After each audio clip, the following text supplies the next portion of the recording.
की लीलाओं का वर्णन है। तो निशांत लीला का वर्णन पहले हो चुका और दूसरा पहर है प्रातः। तो प्रातःकालीन राधा गोविंद की लीला का दिव्य वर्णन हो रहा है। हम कल नाटक सुन चुके थे कि राधा रानी सखियों के साथ नंद गामाई नंद भवन में माँ यशोमती का स्नेह दुलार प्राप्त किया। फिर माता का आदेश हुआ, जाओ शीघ्र रसोई में जाओ और ये मिठाइयाँ तुम बनाओ, अमृत के लिए, कपूर के लिए, पीयूष ग्रंथि आदि आदि। फिर ललिता वृषखा आदि सखियों से अनेक सखियों का नाम यहाँ आया है। सभी से पृथक पृथक कहा, तुम्हें ये बनाना है, तुम्हें ये बनाना है। तो रसोई भी एक नहीं कई है और दर्जनों चूल्हे हैं, अलग अलग सखियां रसोई बना रही हैं। उधर दुग्धशाला में दूध औटा रहे हैं सेवकगण, दूध की मिठाइयां भी बन रही हैं। तो रंधन के लिए सबको प्रेरित करके एवं रंधन में रसोई में नियुक्त करके यशोदा मैया इधर आई। अब तो श्री कृष्ण बलराम आने वाले हैं, तो उनके दोनों के स्नान की तैयारी होनी चाहिए। तो माँ ने सेवकों से कहा, पयोध पारित आदि सेवकों से, हे पयोध तुम स्नान के लिए जल लाओ। जो कल जल लाए गए, बड़े बड़े घरों में जल रखा गया है, शीतल और सुंदर यमुना जी का विशुद्ध जल है। उन घड़े को ले आओ, ला करके स्नान वेदी जहाँ श्री कृष्ण नहाएंगे, दोनों भैया स्नान वेदी की चारों ओर रख दो सब घड़े, पर उसमें ये कुमकुम, अगरू, चंदन, कपूर आदि भी मिला दो, क्योंकि ठाकुर जी का स्नान सुगंधित जल से ही होना चाहिए। फिर बारिश से कहा, तुम पीने की जल तैयारी करो। तो पयोध की सेवा है स्नान जल लाना, स्नान करने के लिए जल को सुवासित करना, सुगंधित करना, और बारिश की सेवा है पानी जल लाना। तो पीने का जो जल है घटों में है, तो उनको उन जलों को सुवासित करना है। कपूर, बेला, लौंग, गुलाब आदि करके तैयार कर दो। कोई विलंब नहीं होने पर सब कुछ तैयार हो जाना चाहिए। फिर वस्त्र के लिए जो वस्त्र पहनकर स्नान करेंगे, स्नान के बाद जो वस्त्र पहनेंगे, सबकी तैयारी मार कर रखी है। तो नाभिद के दो पुत्र आए। राधा रानी के स्नान के समय में आपने सुना है, नाभिद की कन्या आती है, राधा रानी को तेल प्रदान करती है। यहाँ भी नाभिदात्मज सुगंध आ चुका है। तो सुगंध से कहा, बेटा श्री कृष्ण बलराम आने वाले हैं, तुम नारायण तेल ले आओ और इस तेल को अच्छी तरह मालिश करना। कल्याण नाम का वैद्य ने बनाया, इस तेल लगाने से कल्याण होता है, शरीर पुष्ट होता है, सारे रोग दोष दूर हो जाते हैं। तो नारायण तेल तुम्हें मर्दन करना है अच्छी तरह है। और सुगंध से कहा, कर्पूरक सुगंधो नापितात्मज से, तुम दोनों जने, श्री कृष्ण बलराम को दो जन चाहिए, तुम दोनों को उपटन लगाओ और केशों का संस्कार करोगे। आंवले की पिसा हुआ तैयार कर लो पहले ही। तो उपटन भी तैयार पहले से किया गया है। और सारंग से कहा, तुम स्नान के वस्त्र जल्दी ले आओ। स्नानीय चीनेन्दु निभांशु कर्तयम् गंगेय कांत गमनीय कम तथा कौशीयुग्मं पटवासवासवासुतं सारंगभूषणकुचितं कुरुद्रुतम्। ये सारंग स्नान के लिए शुक्ल वर्ण के यानी सफेद तो वस्त्र ले आओ, और स्नान के पश्चात जो पहनेंगे दोनों भैया और कन्या के लिए तुम लाओगे कौशीय युग्मम पटवासवासितम, वो कौशीय वसन जो स्वर्ण वर्ण होता है, पीला होता है, तो पीला वस्त्र स्नान के पश्चात कन्हैया पहनेंगे।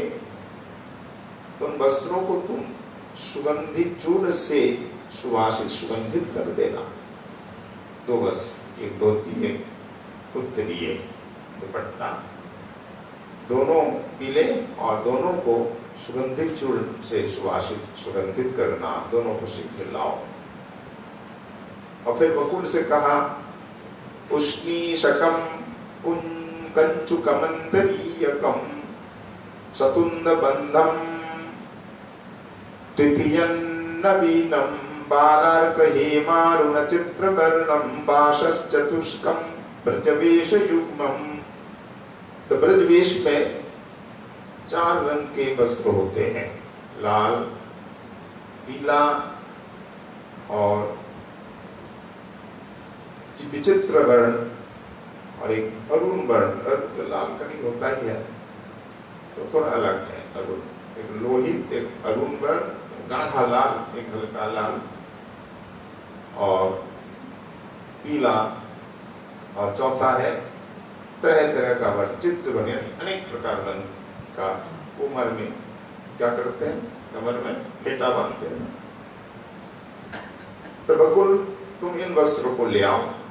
पहले तो तुम बोलाओ पुष्णिशकम यानी पागड़ी, तो शकम कंचुकम तुम लाओ कंचुक यानी जामा कुर्ता, और अंतरीयकम तुम ये लंगोटी ले आओ कच्छा, वो लाल होगा, और सोने का रंग पीला होगा जमा यानी कुर्ता, और शिरोबंधन जो उसने से पागड़ी वो लोहित वर्ण का होगा, और कमर में जो फेटा उदरबंद बांधते हैं कन्हैया वो चित्र वर्ण का अनेक प्रकार रंग का होगा। ये 62 चतुष्क में 4 प्रकार के वसन ले आओ, सब पहले ही रख दो। फिर एक दर्जी का बालक है रौचिक नाम, वो कन्हैया के वस्त्रों को सीता है। तो रौचिक ने जो वस्त्र सिला है तो कन्हैया कही उन वस्त्र को लाओ। खंडिता खंडित भूरि वर्णम शूतं च जद्रोचिक शौचिकेन भूयिष्ठमन्नं नटवेश योग्यं संकोच तद्वत् कुलाना बकुलानयत्वं। हे बकुल, शौचिक मतलब सिलाई करने वाला दर्जी, नाम उसका रौचिक है। उसने जो खंड विखंडित वस्त्रों को सिला है, टुकड़े वस्त्र को सील करके नाना रंग का वस्त्र बनाया है। ये नटवर वेश में चाहिए, कन्हैया नटवर वेश धारण कर, इसलिए एक रंग का तरह तरह रंग का। कहीं लगेगा कि वस्त्र ये कटा हुआ है इस तरह का, तो इसलिए खंडित अखंडित कहा।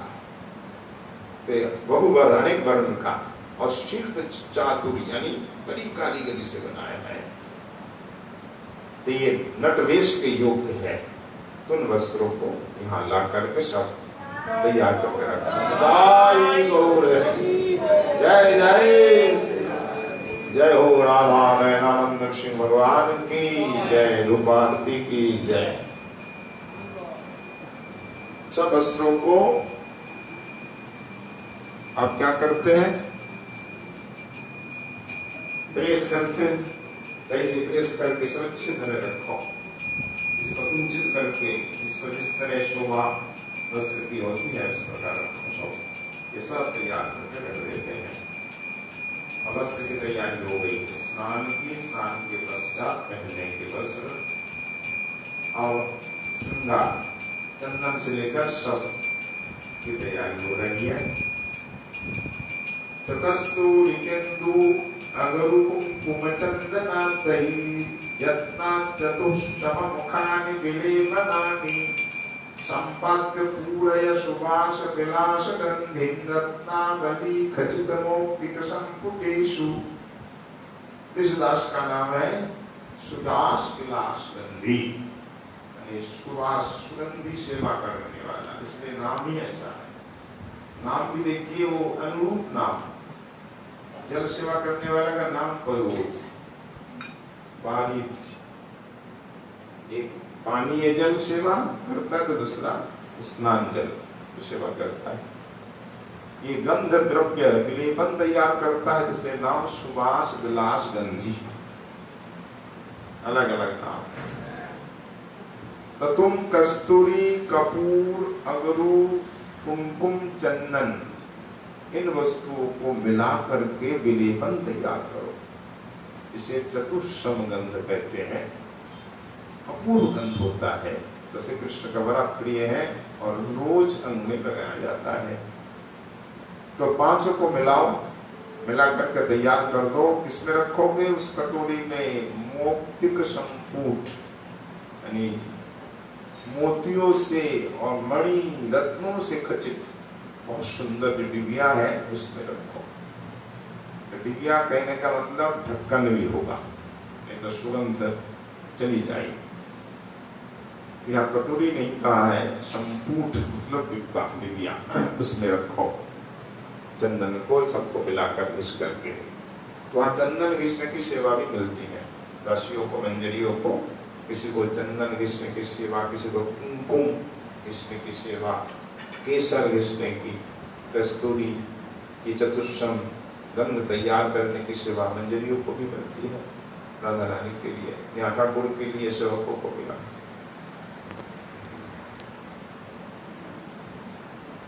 ये तो ठाकुर के श्री अंग में लगाने के लिए विलेपन की तैयारी हुई। अब तिलक जो लगाएंगे, तो तिलक लगाने वाला जो सेवक है उसका नाम तालिक, जो तिलक लगा वो तालिक है, जो चित्रांकन करे वो चित्र, इसका नाम सुचित्र। पहले तालिक से कहा भैया ने, ये पिंडी गो रचना कर तुम तिलकम तालिकालिके सुचित्र कुरु चित्राय गिरिंद्र धातवर्णिका। तो ही तालिक तुम तिलक के लिए गोरचन तैयार करो।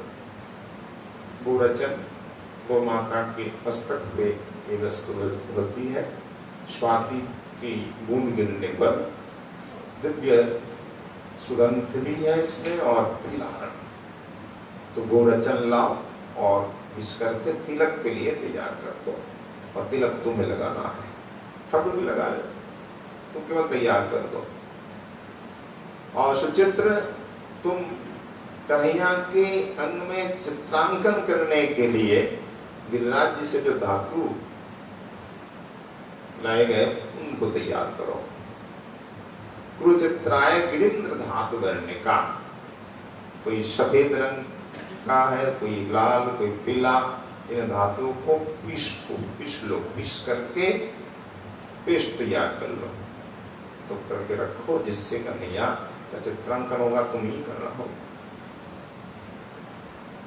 ये तो तिलक चंदन आदि की तैयारी हो गई। अब पुष्पमाला भी चाहिए, तो पुष्पमाला बनाने वाले का नाम भी देखिए, किसी का नाम पुष्पहास, जिसकी मुस्कान पुष्प की तरह है, किसी का नाम सुमन, यानी सुमन फूल का ही दूसरा नाम। हे पुष्पहास हे सुमनो मकरंद यूयम, किसका नाम मकरंद। हे पुष्पहास सुमनो मकरंद यूयम चांपेय पुंड्रक सुकांचन योथिकादहि पुष्पैर्विधाय विविधाः कुरुतासु मालाः काला गुरुद्रव हिमांशु सुवासितास्ता। हे पुष्पहास, हे सुमन और मकरंद, तुम अति शीघ्र नाग केसर बासंती और स्वर्ण युथिका, स्वर्ण जूही, इन दिव्य पुष्पों को लाओ और पुष्पहार बनाओ। बना करके उसमें चंदन भी लगाओ। ठाकुर को पुष्प अर्पण के समय चंदन का छींटा भी देना चाहिए।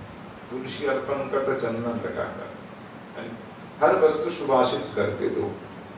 पीने का जल भी सुभाषित, स्नान का जल भी सुभाषित, और माला चंदन भी सुभाषित, चंदन आदि लगाकर ठाकुर को प्रदान करना चाहिए।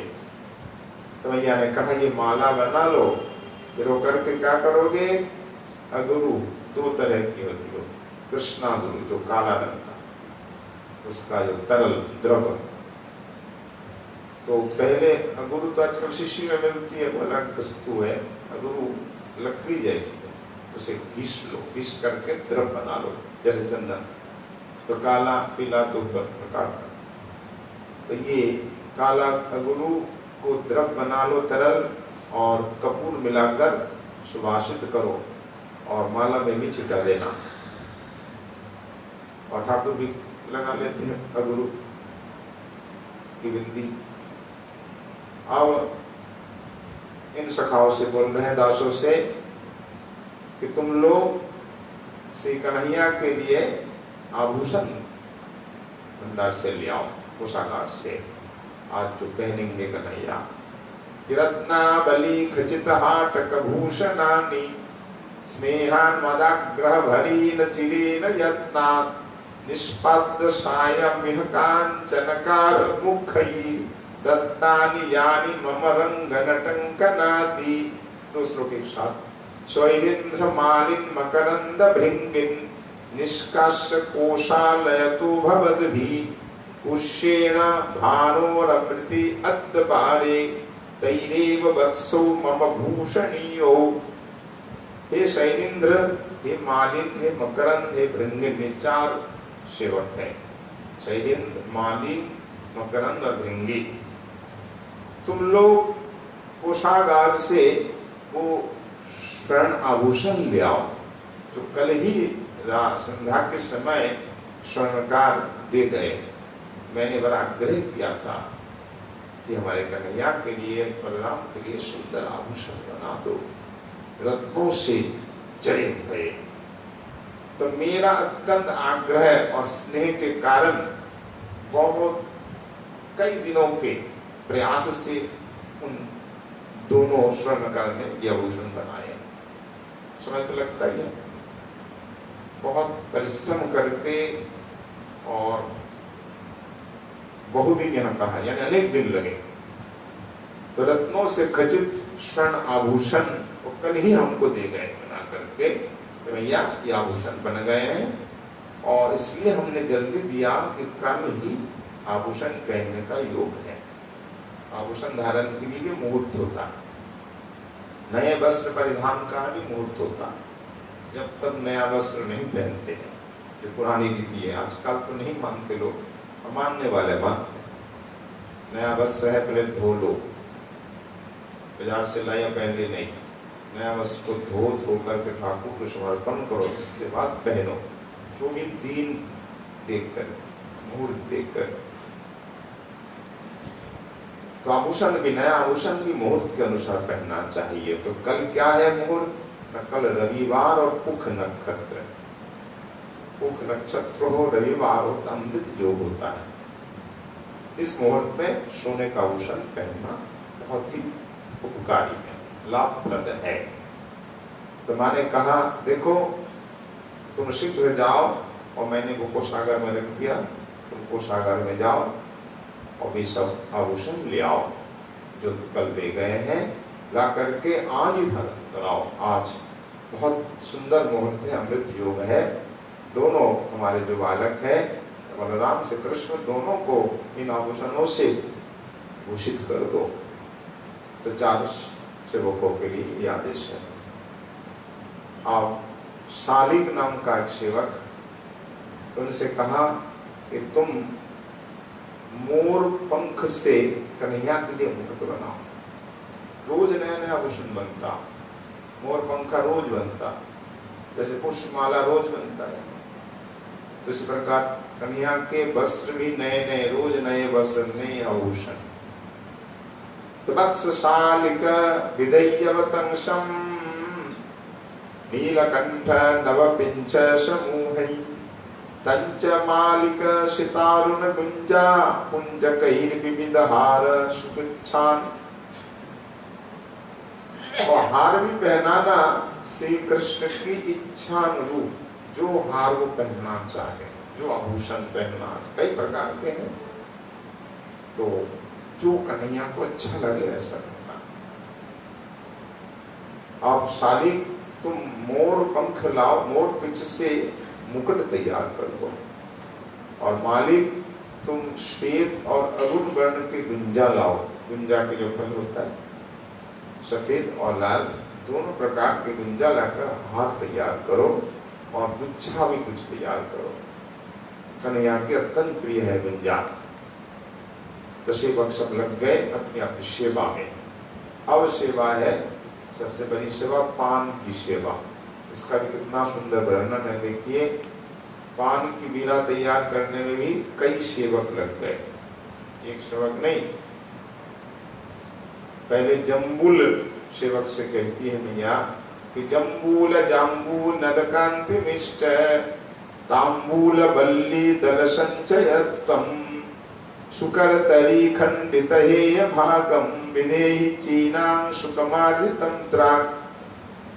हे जम्बूल, पहले तुम सुवर्ण कांति वाले तंबूल ले आओ, पान एकदम सोने का रंग। ऐसा पान तो देखने को मिलता नहीं, पहले सब था पान सोने का रंग, तो वो पान बड़ा मीठा होता है।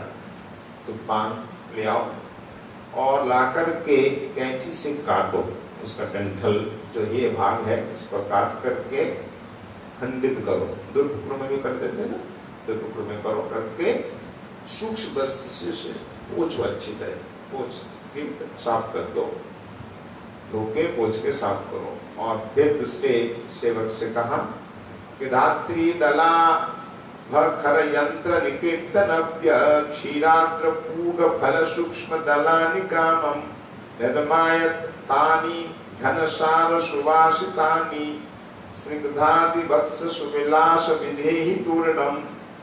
तो एक एक सेवक के लिए एक एक सेवा, तो सेवक हजारों है, सबको सेवा मिलनी चाहिए। एक सेवक केवल पान लाएगा, उसको काट करके दो टुकड़े में कर देगा, साफ करेगा। और दूसरे सेवक से माँ ने कहा, हे वत्स सुविलास, तुम शीघ्र खर यंत्र ले आओ जिससे सुपारी काटते हैं। क्या कहते हैं उसको? संस्कृत में खर यंत्र और बंगला में जाति। यहाँ तो दिखता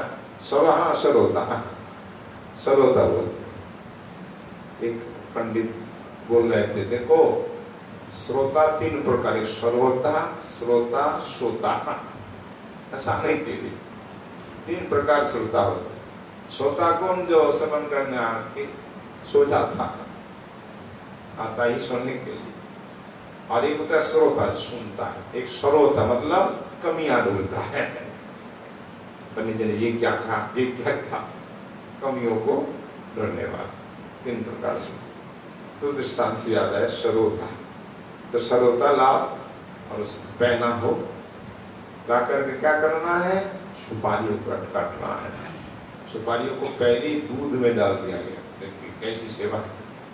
सुपारियों को धो करके दूध में डाल दिया गया, दूध से निकालो। सुपारी एकदम नई कच्ची होनी चाहिए, ज्यादा पक जाए तो अच्छा है। तो दूध में डालने से क्या हुआ? स्वादिष्ट भी और नरम भी, कोमल हो जाता है।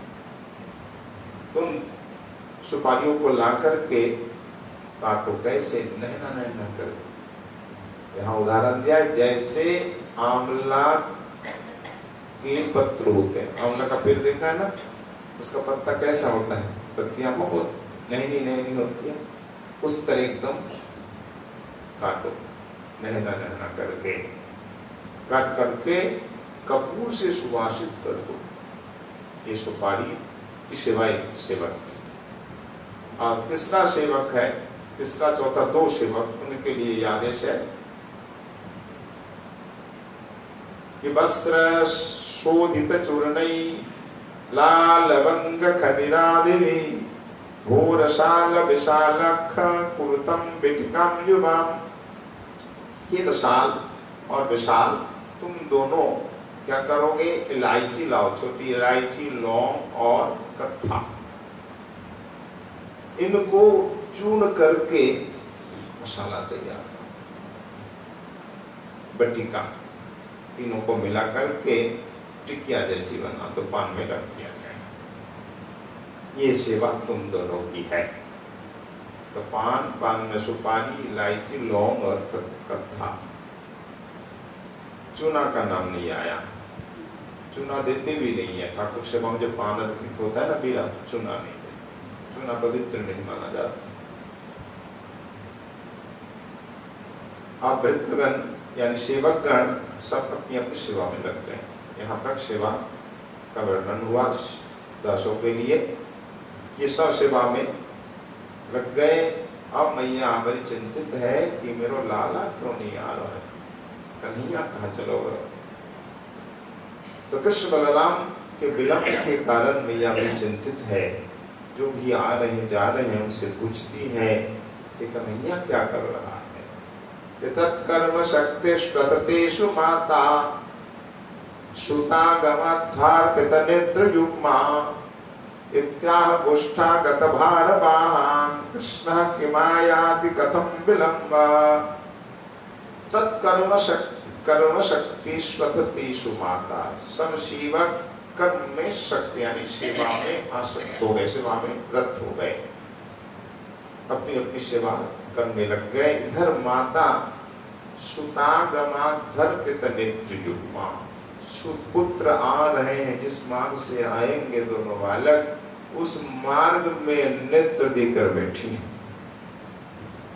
यानी बाट जो रही है, कब आवेगो मेरे लाला, कब आवेंगे दोनों भैया, बस निहार रही है मार्ग की ओर। और जो नंदराम भवन में आ रहे जा रहे लोग, खास करके गोष्ठागत भारवाही ढोने वाले, पुराने जमाने में ढोने वाले लोग होते ना, हर घर में, जमींदारों में ही, बड़े बड़े लोगों में, गरीब लोग तो खुद कर लेते, तो उनके अनेक नौकर होते और ढोने वाले होते। जल लाना, सामान लाना, हर वस्तु लाना पड़ता। उन दिनों तो वाहनों की इतनी सुविधा नहीं थी, ना रिक्शा था, तो सामान ढोने के लिए हर घर में ये होते थे ढोने वाले। और शिविका यानी पालकी ढोने वाले, कहार आदि होते। बचपन में भी देखा गया कि बहुत मकानों में, दुकान, मंदिरों में जल ढोने वाले लोग को होते थे। वृंदावन में मिलता था, जल लाने के लिए आपको मजदूर मिल जाता। ये जल घड़े में भर करके, या वो तेल का जो है ना टीना, उसमें भर भर के, कट्टियों में भर भर के ये जल लाते। उन दिनों नल में इतने जल नहीं आता था, तो जल ढोने के लिए आदमी रखना पड़ता था।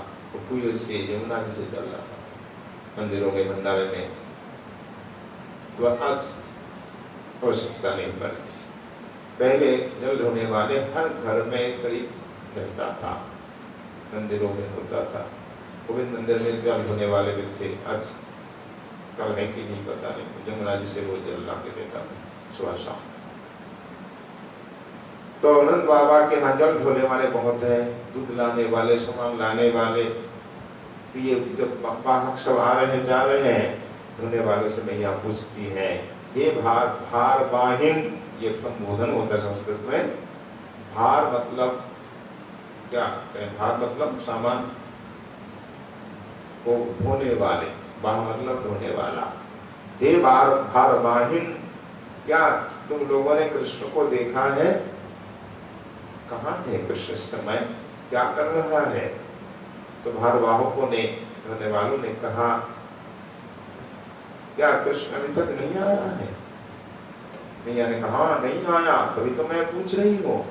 इत्या गोष्ठागत भारवाहन कृष्ण की माया थी, नहीं आया है। कथम विलम्ब भैया, नहीं आए तब नहीं आए, तभी तो मैं पूछ रही हूँ कथम विलम्ब, क्यों विलम्ब हो रहा है? तो उन्होंने देखा है क्या? अनेक भारवाहक अनेक है। देखने का, हाँ मैंने देखा। कन्हैया वहाँ है, क्या कर रहा है? तामाहु एके, एक ने कहा उन भारवाहकों में से कि तामाहु एके मृदु साध पल्लवान नवीन वत्सान किल चारयत दशौ अन्ये तदूचु शैको विषयिषा विषयिवशान संयोधयन क्रीडति बालकैर्वृतः। एक ने कहा मैंने देखा मृदु साध पल्लव यानी नवीन घासों को खिला रहे हैं, किसको? बछड़े को। कोमल कोमल घास है वो खिला रहे हैं, बच्चों से बड़ा प्यार है कन्हैया। हाँ मैंने ये देखा इसलिए शायद विलंब हो रहा है। पर एक ने कहा तदा उचु अन्य, दूसरों ने हाँ मैंने देखा कि गो वृषय वृषान संयुधयन क्रीडति, सखाओं के साथ कन्हैया खेल रहे हैं और ये बैल बैल में युद्ध करवा रहे हैं, लड़ाई। बैलों में लड़ाई होती है ना, प्राचीन काल से लड़ाई की प्रथा हमारे यहाँ है।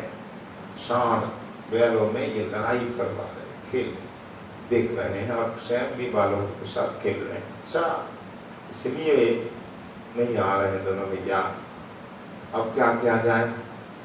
बालक को बुलाना चाहिए। तब सेवकों में जो मुख्य है, बाबा क्या नहीं सेवक है, ये दास भक्ति करने वाले दास, तो उनमें मुख्य है रक्तक। सबसे पहले नाम आता है तो रक्तक का। जैसे सखाओं में सबसे पहले सुबल का नाम आता है, सुबल इसका मधुमंगल का, फिर सखाओं का नाम आता है।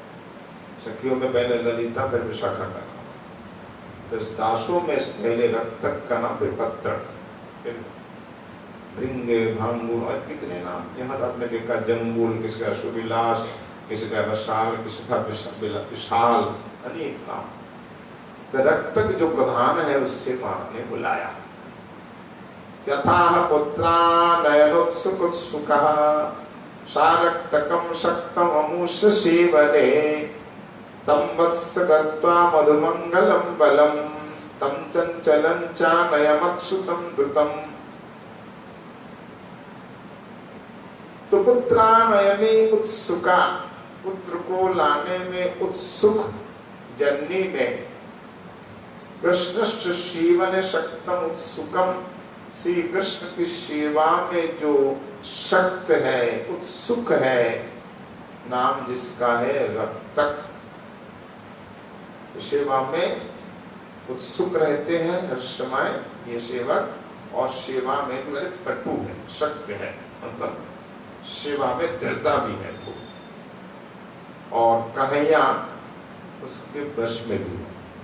जो सेवक होते हैं ना, सच्ची सेवा करते हैं दृढ़ता पूर्वक, नियम पूर्वक, तो ठाकुर भी बस हो जाते हैं, उसकी बात माननी पड़ती। हनुमान जी बोले तो राम जी नहीं मानेंगे, मानना पड़ेगा। तो रक्तक ऐसा सेवक की ठाकुर भी मानते हैं। उसके बाद तो माँ जानती है, इसलिए कहा रक्तक तुम ही ये काम कर सकते हो, तो तुम शीघ्र जाओ और जाकर के कन्हैया को लिवा लाओ। देखो मेरा कहना बड़ा चंचल है, तो कन्हैया के साथ साथ मधुमंगलम बलदेवम च आनय, कृष्ण मधुमंगल बलदेव तीनों को ले आओ, मेरा नाम कहना और जल्दी इनको बुलाकर लाओ। कोई बहाना तुम नहीं मानना, कोई बहाना नहीं, मैया बैठी है, सब तैयारी हो चुकी है, स्नान की रसोई भी बन गई है, मैया बड़ी उत्कंठित है, तुम शीघ्र चलो, माँ का आदेश है, एक क्षण भी विलंब नहीं, अब शीघ्र चलना है। तो ऐसा कह करके मैया भेज देती है किसको? रक्तक को। इधर मैया चिंतित है, रसोई बनी कि नहीं, कहाँ तक बनी, जरा देख के आओ। तो रसोई घर में आ गई।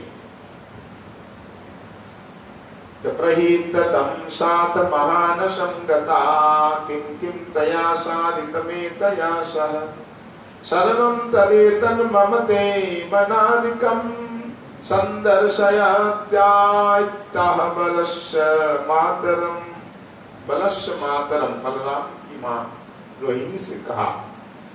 यशोदा जी ने महानसंगत रसोई में जाकर के रसोई के कितने नाम, रंधनागार, रंधन गृह, रसवती, महानस। तो जाकर के मैया ने जननी रोहिणी से कहा, रोहिणी कौन कौन से व्यंजन बन गए हैं? तीमनादिकम माने व्यंजनादि कितने बने हैं, कौन कौन से बन गए हैं, तो मुझे दिखाओगी, संदर्भ से मुझे दिखाओ। पहली माँ देख रही है। ये भी हमारे लिए इच्छा है कि केवल किसी पर जिम्मेदारी देकर चुप नहीं बैठो। चुप बैठोगे तो सेवा ठीक से नहीं होगी। इसलिए तुम भी नजर रखो रसोई घर में, क्या रसोई बन रही, ठीक से बन रही कि नहीं, कैसे बना रहा है। जो मंदिर के महंत होते हैं हर तरफ उनकी नजर होनी चाहिए। पुजारी किस प्रकार पूजा कर रहा है, रसोईया किस प्रकार रसोई बना रहा है, भंडारी क्या कर रहा है और सेवक क्या कर रहा है, ठीक से कर रहा है कि नहीं, नजर देनी पड़ती। नहीं तो सेवा सुष्ठु नहीं होती। जो व्यवस्थापक होता है ना, प्रबंधक, उसको हर तरफ नजर देनी पड़ती। कोई कमी हो तो लोग किसको कहेंगे, प्रबंधक कोई कहेंगे ना। तो मैया हर तरफ नजर दे रही है। कन्हैया तो कोटि प्राणों से प्रिय है ना। कन्हैया की सेवा के लिए सेवकों को के बाद देख रहे हैं, बोल रहे हैं। कभी रसोईया को चारों ओर निगाह दौड़ा रही है। रसोई में तो भेज दिया, सामान भेज दिया, रसोई हो रही, फिर भी मैया को चैन नहीं। देखता हूँ क्या कब बन गए, कौन कौन से व्यंजन बने और कैसे बने। तो माँ आई और रोहिणी से कहा, हमें दिखाओ। बन तो गए, हमें दिखाओ, देख करके संतुष्टि होगी। तो मैया को दिखा रही है रोहिणी यशोदा जी को।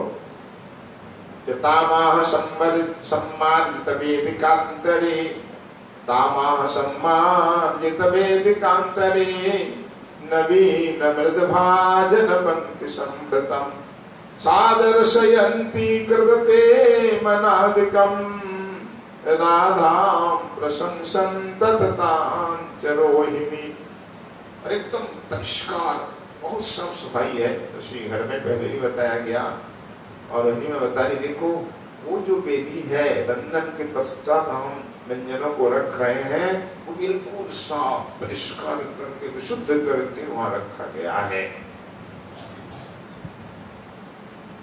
तो विविध व्यंजन बन गए सम्मार्जित वेदिका के ऊपर। वो देखिए सब विनमय पात्र में रखा है, मिट्टी के पात्र में। मिट्टी के पात्र में रखने से वस्तु खराब नहीं होती जल्दी। और धातु पात्र में रखोगे ना, धातु पात्र के संयोग से वो व्यंजन में जो है स्वाद में भिन्नता आ जाती है।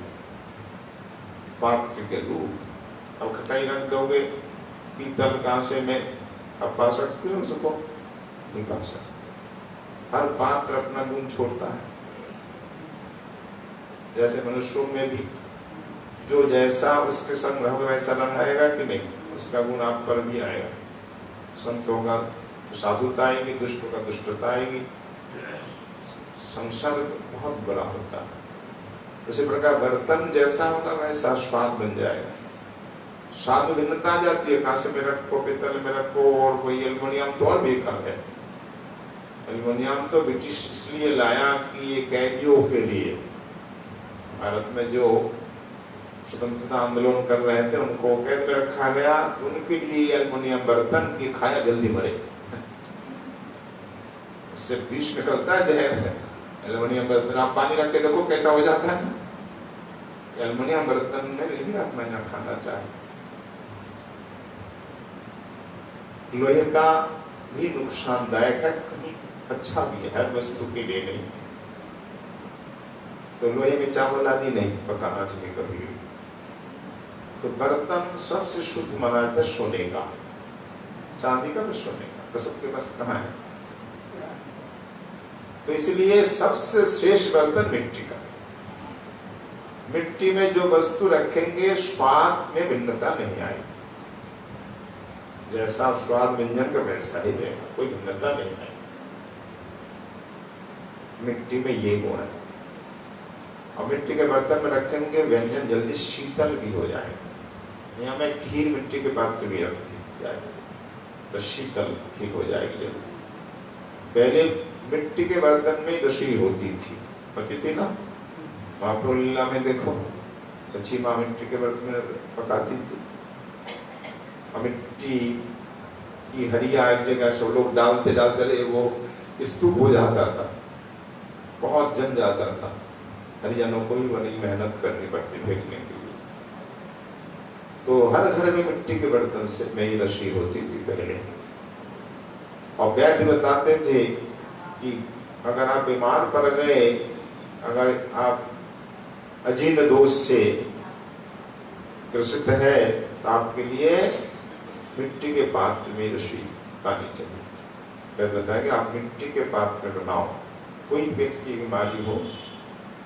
तो पहले वैद्य बताते थे कि मिट्टी के पात्र में, और ईंधन कैसा होगा, कंडा, कंडे में पकाओगे मिट्टी के पात्र में, उससे विशुद्ध रसोई कुछ भी नहीं हो सकती। एकदम विशुद्ध रसोई, स्वस्थ बिल्कुल सही रहेगा, ठीक रहेगा, स्वस्थ रहोगे, निरोग रहोगे। पर आज वो दिन कहाँ है? मिट्टी के पात्र में कौन बनाता है, कंडे में कौन बनाता है? आज एल्युमिनियम स्टील के पात्र ही अधिक है। भगवान सब एल्युमिनियम की तो है, दाल चावल बनते। और गैस तो बहुत नुकसानदायक है। कुकर में हम दाल पकाते हैं, दाल गलती है, पकती नहीं है, एसिडिटी इसलिए होती है। तो आज खानपान अलग हो गया, पहले ऐसा नहीं था, इसलिए लोग स्वस्थ रहते थे।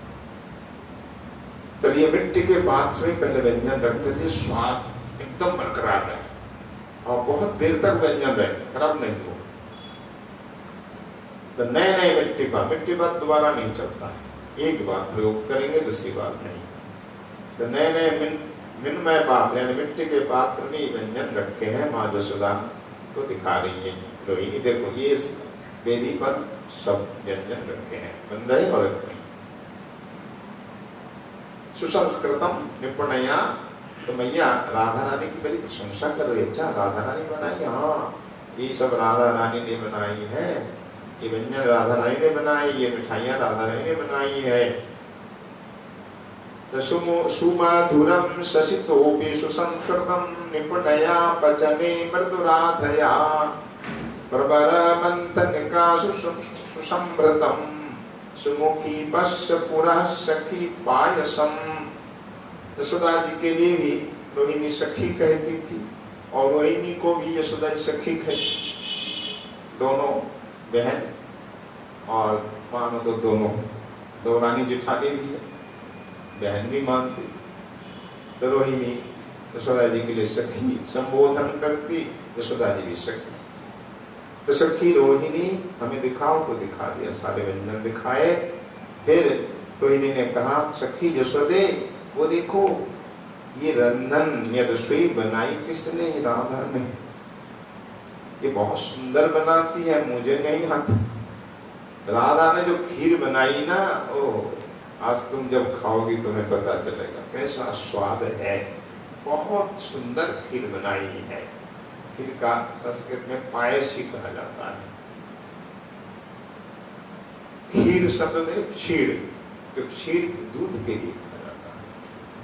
और दूध का जब बन जाए खीर, वो पायस संस्कृत में, बंगला में भी पायस होता है, खीर नहीं होती। यहाँ हिंदी में खीर होता है, वैसे तस्मै भी बोलते हैं। तो वो देखो सुंदर पायस ये खीर बनी है और राधा ने बनाई है। और बहुत विराट मिनमय पात्र में रखा है। वो कैसा पात्र है? कटोटी, अपने देखिए ना मंदिरों में, यहाँ भी है कटोटी बड़ी बड़ी। वो कटोटी इसलिए खीर रखने के लिए, रायता रखने के लिए, दही रखने के लिए, मिट्टी, सब मिट्टी। आज भी 100 साल पुरानी कटोटी है, बड़ी बड़ी। तो हर प्राचीन मंदिर में आपको पत्थर के अनेक बर्तन मिल जाएंगे। ये मिट्टी के नहीं, पत्थर के सब। तो मिट्टी को एक बार प्रयोग होता है। तो मिट्टी के पात्र में देखो खीर रखी गई है, क्या दिव्य सुगंध आप देख लो। और रंग भी देख लो कितना चंद्रमा जैसी, एकदम सफेद, चंद्रमा से भी मधुर। मैया कही रोहिणी, पश्य सखी पायसम, पायस को देख लो। शशितोपि सुसंस्कृतम, चंद्रमा से भी सुमधुर, धवल, सुंदर, सुशीतल, अपूर्व खीर बनी है। एक एक व्यंजन मैया दिखाती जा रही है। कल सुनेंगे एक एक व्यंजनों का नाम फिर आएगा। पहले कितने व्यंजनों के नाम आए ना, फिर आएंगे, फिर भोजन में बैठे तब भी नाम आए। तो अगला वर्णन जिस प्रकार हमारे कविराज गोस्वामी महाराज कर रहे हैं, उनकी कृपा आपके आशीर्वाद से पुनः कल स्वागत का प्रयास रहेगा। आज यहीं पे श्री गोविंद लीलामृत प्रसाद स्वादन का विश्राम होता है। बोलिए श्री गोविंद लीलामृत की, श्री कविराज गोस्वामी जी महाराज की।